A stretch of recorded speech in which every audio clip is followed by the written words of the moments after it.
ایمان پر فاطمہ یا الہی، ایمان پر فاطمہ یا الہی، ایمان پر فاطمہ یا الہی۔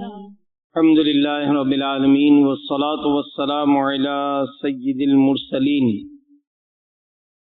اما بعد فاعوذ باللہ من الشیطان الرجیم، بسم اللہ الرحمن الرحیم۔ الصلاة والسلام علیک یا رسول اللہ وعلی آلک وصحابک یا حبیب اللہ۔ الصلاة والسلام علیک یا نبی اللہ وعلی آلک وصحابک یا نور اللہ۔ نویت سنت الاعتکاف، فرمان مصطفیٰ صلی اللہ تعالی علیہ وآلہ وسلم۔ نیت المؤمن خیر من عملہ، مسلمان کی نیت اس کے عمل سے بہتر ہے۔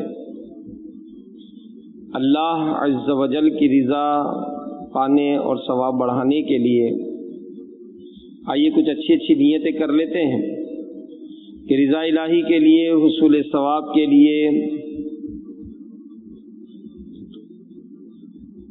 علم دین حاصل کرنے کے لیے بیان میں شریک رہوں گا۔ جو باتیں سنوں گا اسے یاد رکھوں گا، عمل کروں گا، دوسروں تک پہنچانے کی کوشش کروں گا، اول تاخیر بیان میں شریک رہوں گا۔ حضرت سیدنا علامہ زین الدین عبد الرحمن ابن رجب حنبلی رحمۃ اللہ تعالی علیہ جوانی میں عبادت کرنے سے متعلق بہت پیاری بات ارشاد فرماتے ہیں کہ جس نے اللہ عز و جل کو اس وقت یاد رکھا جب وہ جوان اور تندرست تھا، اللہ عز و جل اس کا اس وقت خیال رکھے گا جب وہ بوڑھا اور کمزور ہو جائے گا، اور اسے بڑھاپے میں بھی اچھی قوت سماعت یعنی سننے کی طاقت، قوت بصارت دیکھنے کی طاقت اور ذہانت عطا فرمائے گا۔ حضرت سیدنا ابو طیب طبری رحمت اللہ تعالی علیہ نے 100 سال سے زیادہ عمر پائی۔ آپ رحمت اللہ تعالی علیہ ذہنی اور جسمانی لحاظ سے تندرست اور توانا تھے۔ آپ رحمت اللہ تعالی علیہ سے کسی نے صحت کا راز پوچھا، ارشاد فرمایا کہ میں نے جوانی میں اپنی جسمانی صلاحیتوں کو گناہوں سے محفوظ رکھا، اور آج جب میں بوڑھا ہو گیا ہوں تو اللہ عز و جل نے انہیں میرے لیے باقی رکھا ہے۔ اس کے برعکس حضرت سیدنا جنید بغدادی رحمت اللہ تعالی علیہ نے ایک بوڑھے شخص کو دیکھا جو بھیک مانگ رہا تھا۔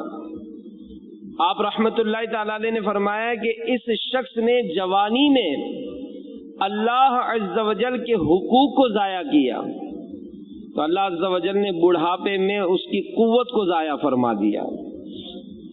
تو میرے میٹھے میٹھے پیارے پیارے اسلامی بھائیوں، دیکھا آپ نے کہ اللہ عز و جل کے نیک بندوں نے اپنی جوانی کے گلشن کو عبادت و ریاضت کے پانی سے سیراب کیا، گناہوں سے بچتے رہے، تو اللہ عز و جل نے بڑھاپے میں بھی ان پر جوانی کے اثرات یہ باقی رکھے۔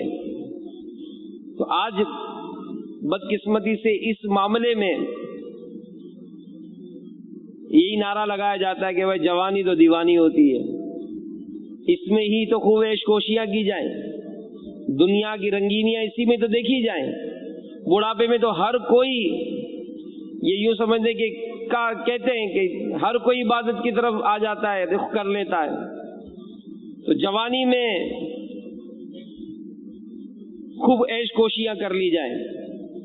تو میرے میٹھے میٹھے اور پیارے پیارے اسلامی بھائیوں، ایام جوانی میں بے فکری، لاپرواہی اور حسین لمحات کی بے قدری بڑھاپے میں پچھتاوے کا سبب بنتی ہے. کیونکہ جن کا سفر جوانی میں گناہوں کی تاریکیوں میں گزرتا ہے، جب وہ بڑھاپے کے عالم میں نیکیوں کی روشنیوں کی طرف رخ موڑتے ہیں تو بہت دیر ہو چکی ہوتی ہے. اس وقت آدمی کچھ کرنا بھی چاہے تو جسم و اعضاء کی کمزوری، صحت کی خرابی حوصلے پست کر دیتی ہے. لہذا جب تک جوانی کی نعمت ہے، صحت ہے، تو اس کو غنیمت جانتے ہوئے زیادہ سے زیادہ عبادت اور اچھے کاموں کی عادت پر استقامت پانے کی کوشش کرنی چاہیے. کہ آج اگر نیکیوں سے جی چرا کر، بدیوں میں دل لگا کر، ہمت و صلاحیت اور وقت کی نعمت کو گنوا بیٹھے تو کل پچھتاوا ہوگا. کئی مرتبہ ایسا ہوتا ہے، بھائی نماز شروع کریں، جی جمعہ سے کروں گا. یہ کام کریں تو جناب یہ رمضان کے مہینے سے کروں گا. سنتوں پر عمل تو بس مدینے جاؤں گا تو پھر داڑھی رکھ کر آؤں گا، پھر جناب یوں ہوگا، تو پھر جناب شادی ہو جائے گی تو بس یوں کر لیں گے. تو ایسا نہیں ہے. بلکہ ایک مبلغ ہمارے بیان کیا کرتے تھے کہ کسی طالب علم پر انہوں نے کہا کہ ایک دور تھا، انفرادی کوشش کی کرتے تھے. تو اس طالب علم نے کہا کہ میرے امتحانات ہو رہے ہیں، آپ دعا کریں کہ امتحانات میں کامیابی مل جائے. میں امتحان میں کامیاب ہو جاؤں گا تو گھر والے بھی خوش ہو جائیں گے، کچھ مجھے بھی اجازتیں مل جائیں گی اجتماعات وغیرہ میں جانے کی. چلیں جی امتحانات ہو گئے، کامیاب ہو گئے، اب چلیں حضور چلیں کہ دعا کریں بس نوکری مل جائے. نوکری مل جائے گی نا تو پھر ذرا گھر میں کچھ دینا لینا شروع ہو جائے گا تو گھر والے سب مطمئن ہو جائیں گے. چلیں جی نوکری مل گئی، اب کچھ حضور سلسلہ بنائے.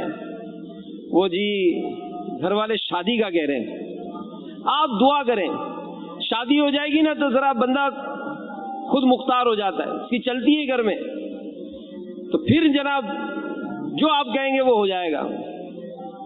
چلیں جی شادی ہو گئی، اب وہ جی گھر میں اکیلی ہوتی ہے نا، آپ دعا کریں بچہ ہو جائے. بچہ ہوگا گھر میں تو اس کو بھی ایک کھلونا مل جائے گا، اپنے بھی کہیں سے آنا جانا شروع کر دیں گے. چلیں جی اب اولاد ہو گئی، اب چلیں وہ جی بچہ بہت بیمار ہے، آپ دعا کریں اس کو صحت مل جائے. تو پتہ چلا کہ یہ تو ایک زندگی کا اپنا ایک سفر ہے، اپنے یہ معاملات ہیں. تو بسا اوقات اس کام سے بندہ نکلنے کی کوشش بھی کرتا ہے تو نکل نہیں پاتا. تو بہرحال میرے میٹھے میٹھے اور پیارے پیارے اسلامی بھائیوں، مدنی چینل کے ناظرین، ہم اپنا احتساب کریں، اپنے بارے میں غور کریں کہ آخر ہم نے کیا کیا پلاننگ کیا ہوا ہوتا ہے. اس معاملے میں پلاننگ نہیں ہوتی ہے، عبادت میں لگتا نہیں دل ہمارا ہے، عصیاں میں بد مست ہم یا الہی. تو ہمارا معاملہ اس معاملے میں بہت کمزور ہوتا جاتا ہے اور ہم بسا اوقات جو ہے وہ نیکیوں کی طرف یہ مائل نہیں ہوتے. تو بہرحال وقت جو ہے وہ تیزی سے گزرتا جا رہا ہے، زندگی برف کی طرح پگھلتی جا رہی ہے. کیا تجھے خبر ہے؟ تو ہم اپنے طور پر بہت سارے پلاننگ کیے ہوئے ہوتے ہیں، کاروبار کے معاملات پلاننگ میں ہوتے ہیں، گھر بار کے معاملات پلاننگ میں ہوتے ہیں، لیکن ہماری چلتی نہیں ہے. تو ہم اپنی زندگی کا محاسبہ کریں. حکیم الامت حضرت مفتی احمد یار خان علیہ رحمت الحنان فرماتے ہیں کہ صحت، جوانی، مالداری اور زندگی کو ضائع نہ جانے دو، اس میں نیک اعمال کر لو کہ یہ نعمتیں بار بار نہیں ملتی ہیں. آج صحت ہے اس کی قدر کر لے، آج جوانی ہے قدر کر لے، آج مالداری ہے اللہ کا شکر کر کے آگے بڑھ جائیں. لیکن اس معاملے میں توجہ نہیں دی جاتی. کسی نے ایک بوڑھے شخص کو دیکھا، نوجوان نے، کہ لاٹھی ٹیکے، بوڑھے شخص کی کمر جھک جاتی ہے اور نظریں اس کی زمین پر ہوتی ہیں اور بالکل عجیب و غریب حالت ہو جاتی ہے. تو وہ نوجوان، اس نے جب اس طرح کے بوڑھے کو دیکھا تو اس کو مستی سوجی، اور اس بوڑھے شخص کو دیکھ کر اس نے آواز لگائی کہ بڑے میاں کیا تلاش کر رہے ہیں؟ وہ جھکا ہوا تھا، لاٹھی ٹیکے، نظریں نیچی تھی. اب اس بوڑھے شخص نے نصیحت کے مدنی پھول ارشاد فرمائے کہ بیٹا جوانی کو تلاش کر رہا ہوں، جوانی کو تلاش کر رہا ہوں، یہ کہیں ادھر ادھر ہو گئی ہے. تو ہم بسا اوقات اپنی زندگی کا بھی غور کریں. بڑی بڑی پلاننگز ہوتی ہیں، بڑے بڑے معاملات ہوتے ہیں، لیکن گیا وقت پھر ہاتھ آتا نہیں. تو ہمارے ذہن میں بھی، ہمارے دماغ میں بھی بہت سارے پلاننگز ہوتے ہیں، لیکن میرے میٹھے میٹھے اور پیارے پیارے اسلامی بھائیوں، زندگی بہت تیزی کے ساتھ گزر جاتی ہے اور ہمیں اس کا احساس نہیں ہوتا. تو یاد رکھیے کہ جوانی یہ اللہ تبارک و تعالیٰ کی عطا کردہ نعمتوں میں سے ایک عظیم نعمت ہے جس کا کوئی مول نہیں ہے. اربوں خربوں روپے بھی خرچ کرنے کے بعد یہ جوانی حاصل نہیں ہوتی. کوئی بہت مالدار ہو، ارب پتی ہو، کہ جناب میں پیسہ خرچ کر کے دوبارہ جوان ہو جاؤں گا، یہ ممکن نہیں ہے. تو اگر ہم دنیا میں رہتے ہوئے اپنی جوانی اللہ تعالیٰ کی اطاعت و عبادت میں بسر کریں تو انشاءاللہ عز و جل بروز قیامت حسرت و ندامت سے بچ سکیں گے، ورنہ اس نعمت کی ناقدری کے سبب شدید ذلت و خواری اٹھانی پڑ سکتی ہے، کیونکہ قیامت کے دن جوانی کے متعلق سوال کیا جائے گا. شفیع روز محشر دو عالم کے مالک و مختار صلی اللہ تعالی علیہ وآلہ وسلم نے ارشاد فرمایا، قیامت کے دن بندہ اس وقت تک قدم نہ اٹھا سکے گا جب تک اس سے 5 چیزوں کے بارے میں سوال نہ کر لیا جائے. پہلا سوال ہوگا عمر کن کاموں میں گزاری، دوسرا جوانی کن کاموں میں صرف کی، تیسرا مال کہاں سے کمایا، چوتھا کہاں خرچ کیا، اور پانچواں اپنے علم پر کہاں تک عمل کیا. تو جو خوش نصیب اپنی جوانی کی قدر کرتے ہوئے نفسانی خواہشات سے منہ موڑ کر خالصتاً اللہ عز و جل کی رضا کے حصول کی خاطر اپنے شب و روز عبادت و ریاضت میں بسر کرنے کی کوشش کرتا ہے تو وہ دنیا اور آخرت کی ڈھیروں بھلائیاں پا لیتا ہے. میرے پیارے آقا صلی اللہ تعالی علیہ وآلہ وسلم نے ارشاد فرمایا، اپنی جوانی میں عبادت کرنے والے نوجوان کو بڑھاپے میں عبادت کرنے والے بوڑھے پر ایسی فضیلت حاصل ہے جیسی مرسلین علیہ السلام کو تمام نبیوں پر. ایک اور مقام پر نبی پاک صلی اللہ علیہ وآلہ وسلم نے ارشاد فرمایا کہ بے شک اللہ عز و جل اپنی مخلوق میں اس خوبصورت نوجوان کو سب سے زیادہ پسند فرماتا ہے کہ جس نے اپنی جوانی اور حسن و جمال کو اللہ عز و جل کی عبادت میں صرف کر دیا. اللہ عز و جل فرشتوں کے سامنے ایسے بندے پر فخر کرتے ہوئے ارشاد فرماتا ہے، یہ میرا حقیقی بندہ ہے. ایک اور مقام پر نبی پاک صلی اللہ علیہ وآلہ وسلم نے ارشاد فرمایا کہ بے شک اللہ عز و جل اس نوجوان سے محبت فرماتا ہے کہ جس نے اپنی جوانی کو اطاعت خداوندی میں فنا کر دیا ہو. ریاضت کے یہی دن ہے، بوڑھا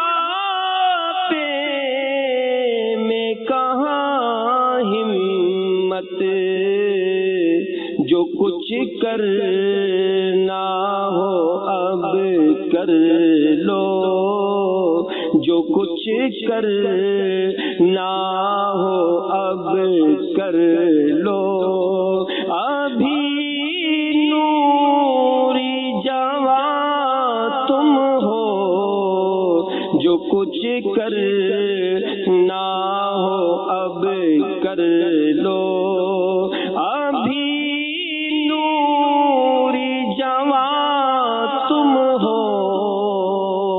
صلو علی الحبیب صلی اللہ تعالی علی محمد. تو میرے میٹھے میٹھے اور پیارے پیارے اسلامی بھائیوں، دیکھا آپ نے کہ اللہ عز و جل جوانی کے قدردانوں پر کیسا خاص فضل و کرم فرماتا ہے کہ انہیں اپنے محبوب بندوں میں شامل فرما لیتا ہے. لہذا نوجوانوں کی خدمت میں عرض ہے کہ اگر بڑھاپے میں سکون و اطمینان والی زندگی گزارنے کے خواہش مند ہیں تو نعمت جوانی کو غنیمت جانتے ہوئے اس فانی دنیا کے پیچھے بھاگنے کے بجائے اپنے نفس کو عبادت و ریاضت کی جانب مائل کرنے کی کوشش کیجیے. کیونکہ اگرچہ یہ ہے بے حد دشوار. اب ظاہر ہے جس گیدرنگ میں ہم بیٹھتے، جو دوست ہمارے ہیں، یعنی ہمارے شب و روز ان کے ساتھ گزرتے، ان کا معاملہ کیسا ہے وہ تو مطلب اس معاملے میں اپریشیٹ نہیں کرتے. ظاہر ہے کئی نوجوانوں کے ساتھ ایسے معاملات ہوتے ہیں کہ خوش قسمتی سے ان کو دعوت اسلامی کا مدنی ماحول مل جاتا ہے اور نیکیوں کی طرف وہ مائل ہونا شروع کرتے ہیں. لیکن جناب دوستوں کی صحبت ایسی ہوتی ہے کہ وہ ان کو آگے نہیں بڑھنے دیتے، ان کی حوصلہ شکنی کرتے. تو بہرحال جو اس طرح کے معاملات میں ان گھاٹیوں کو اس میں گزار کر نیکی کے راستے پر چل پڑتا ہے تو اس کے لیے ڈھیروں برکتیں ہیں. کیونکہ جوانی میں امیدیں اور خواہشیں یہ عروج پر ہوتی ہے.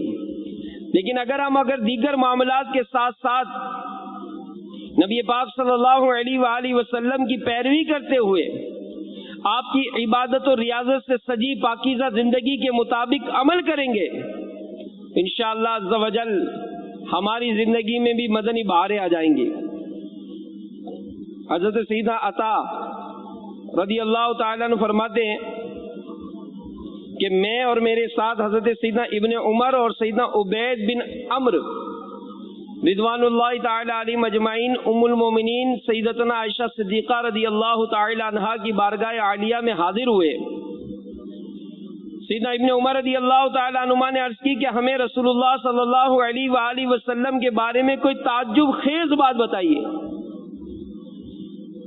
تو سیدتنا عائشہ صدیقہ رضی اللہ تعالی عنہا یہ رو پڑی اور ارشاد فرمایا کہ ایک رات رسول اللہ صلی اللہ علیہ وآلہ وسلم میرے پاس تشریف لائے اور فرمانے لگے کہ مجھے اجازت دو کہ میں اپنے رب عز و جل کی عبادت کر لوں. میں نے عرض کی مجھے اپنی خواہش کے بجائے آپ کا رب تعالیٰ کے قریب ہونا زیادہ پسند ہے. چنانچہ آپ صلی اللہ علیہ وآلہ وسلم گھر کے ایک کونے میں کھڑے ہو کر اشک باری کرنے لگے، گریہ ازاری یعنی رونے لگے. پھر اچھی طرح وضو کر کے قرآن کریم پڑھنا شروع کیا تو دوبارہ اشک باری فرمائی، حتیٰ کہ آپ صلی اللہ علیہ وآلہ وسلم کے چشمان مبارک سے نکلنے والے آنسو زمین تک جا پہنچے. تو اتنے میں مؤذن رسول سیدنا بلال رضی اللہ تعالی عنہ حاضر ہوئے تو آپ صلی اللہ علیہ وآلہ وسلم کو روتا دیکھ کر عرض کی، یا رسول اللہ صلی اللہ علیہ وآلہ وسلم میرے ماں باپ آپ پر قربان ہو، کس چیز نے آپ صلی اللہ علیہ وآلہ وسلم کو رلایا؟ حالانکہ آپ کے صدقے تو اللہ عز و جل آپ کے اگلوں اور پچھلوں کے گناہ بخشے گا. ارشاد فرمایا کہ کیا میں شکر گزار بندہ نہ بنوں؟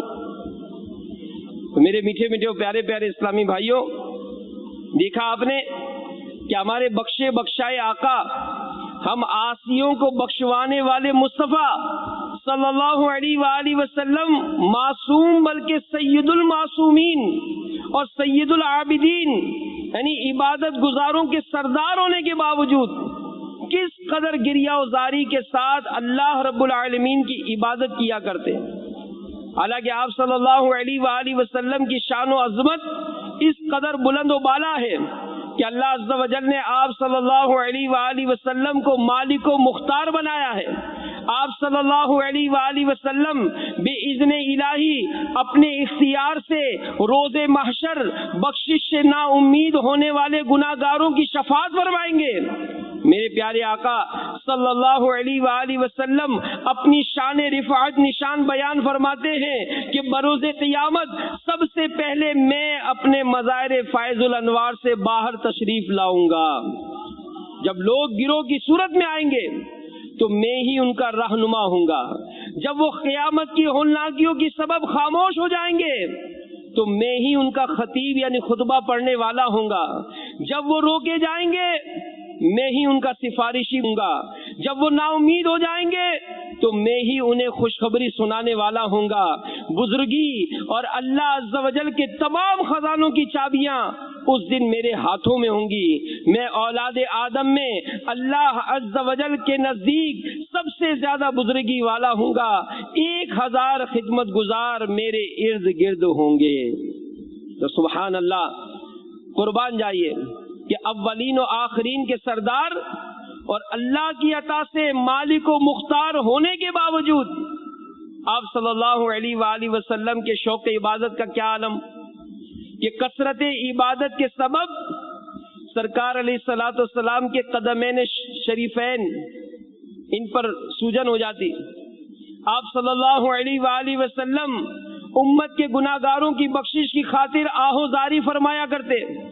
اس میں بالخصوص ان نوجوانوں کے لیے نصیحت کے مدنی پھول ہے جن کا دل عبادت کی طرف مائل نہیں ہوتا اور وہ ساری رات فضولیات و لغویات میں برباد کر دیتے ہیں۔ لہذا ایسوں کی خدمت میں عرض ہے کہ خدارا محسن انسانیت غمخوار امت صلی اللہ علیہ وآلہ وسلم کے آنسوؤں کو یاد کیجیے۔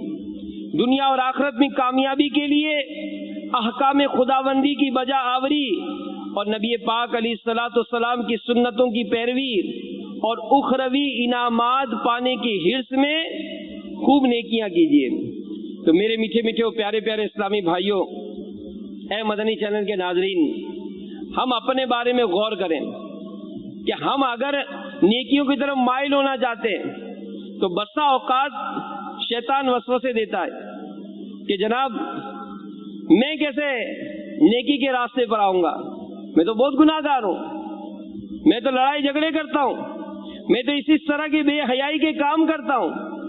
لیکن آج کے اس دور میں ایک ایسا مدنی ماحول ہے کہ جس سے وابستہ ہونے والے نہ جانے کیسے کیسے گناہوں میں مبتلا رہے، لیکن اللہ کی رحمت ہوئی، ان کو نیکیوں اور سنتوں بھرا ماحول نصیب ہوا تو ان کی تقدیریں کیسی سنور گئیں۔ سنیے، باب الاسلام سندھ، براج روڈ سکھر، مدینہ مارکیٹ کے مقیم اسلامی بھائی غلام مجتبی اتاری المدنی اپنی داستان عشرت اور اس کے خاتمے کے اسباب کو یوں تحریر فرماتے ہیں کہ دعوت اسلامی کے مدنی ماحول میں آنے سے پہلے میں گناہوں کے مہلک مرض کا شکار تھا اور اس کا اصل سبب گھر کے ماحول کا درست نہ ہونا تھا۔ یہی وجہ تھی کہ نت نئے فیشن اپنانا، فلموں ڈراموں کے ذریعے حرام دیکھنا سننا میرے شب و روز کے معاملات میں شامل تھا۔ گانے سننے کا اس قدر جنونی تھا کہ معاذ اللہ جب تک 2-4 گانے نہ سن لیتا نیند ہی نہیں آتی تھی، بلکہ اکثر گانے سنتے سنتے ہی سو جاتا تھا۔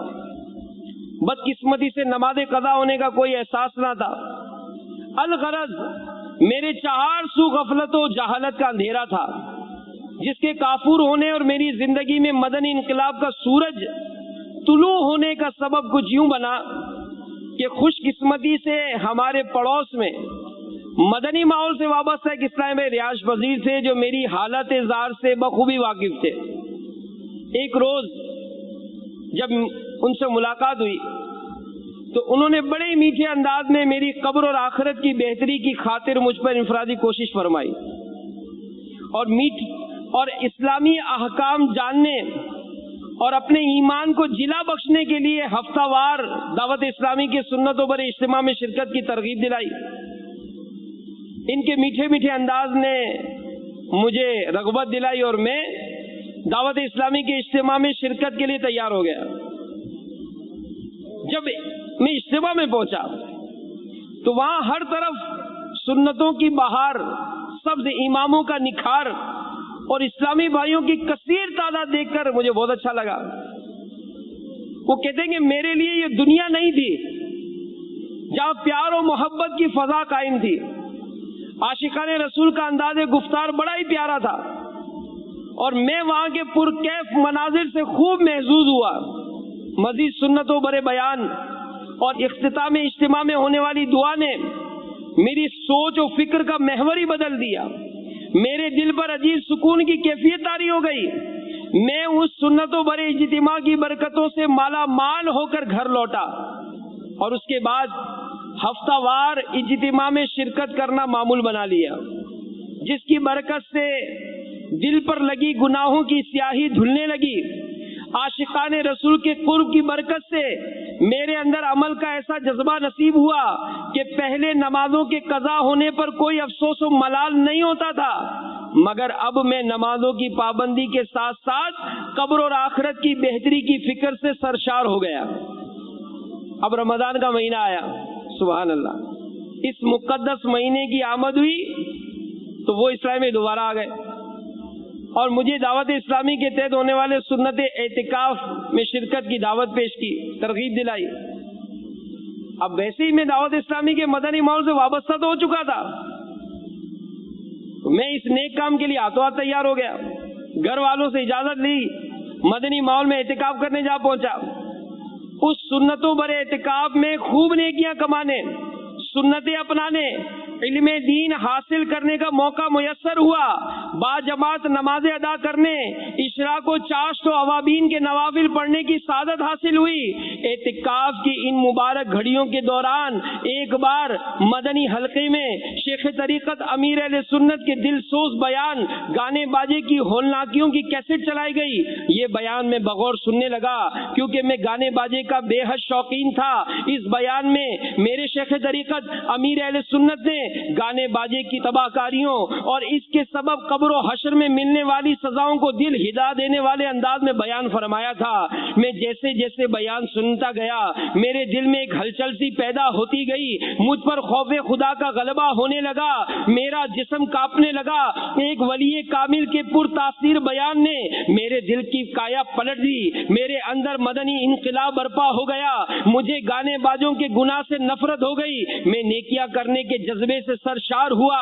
اس بیان کی برکت سے میں نے اللہ عز و جل کی مقدس بارگاہ میں اپنے گناہوں سے توبہ کی، گانے باجے سننا چھوڑ دیے، آئندہ گناہوں سے بچتے ہوئے سنت کے مطابق زندگی گزارنے کی نیت کی.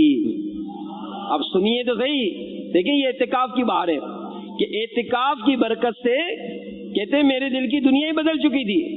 دل میں علم دین حاصل کرنے کا جذبہ بیدار ہو چکا تھا. چنانچہ علم دین کی انمول دولت حاصل کرنے کے لیے میں نے جامعۃ المدینہ میں داخلہ لے لیا اور عالم کورس کرنے لگا. نیکی کی دعوت کا اس دوران سلسلہ جاری ہوا. اب وہ کل کا ماڈرن نوجوان، گانے سننے کا شوقین، گناہوں میں مبتلا، الحمدللہ وہ اسلامی بھائی کہتے ہیں کہ دسمبر 2006 میں سند فراغت یعنی درس نظامی عالم کورس مکمل کر لیا. اور آج وہ کہاں ہیں؟ آج وہ نوجوان کہاں ہیں؟ آج وہ نوجوان جامعۃ المدینہ سکھر باب الاسلام سندھ میں بحیثیت مدرس تدریس کے فرائض سر انجام دے رہے ہوں. تو یہ نیکیوں برے مدنی ماحول کی برکت ہے. تو ہم غور کریں کہ آیا اول تو ہم اس طرف مائل نہیں ہوتے، نیکیوں کی طرف ہمارے قدم نہیں بڑھتے، لیکن دعوت اسلامی کا یہ ماحول ہے، یہ مدنی ماحول ہے کہ جو ہم کو ایسے اسباب دلاتا ہے، ایسے ہم کو موقع فراہم کرتا ہے کہ جس میں ہم اپنے اندر تبدیلی لا سکتے ہیں. اللہ تعالیٰ عمل کی توفیق عطا فرمائے. آمین بجاہ النبی الامین صلی اللہ تعالی علیہ وآلہ وسلم. ایمان پر فاطمہ یا الہی، ایمان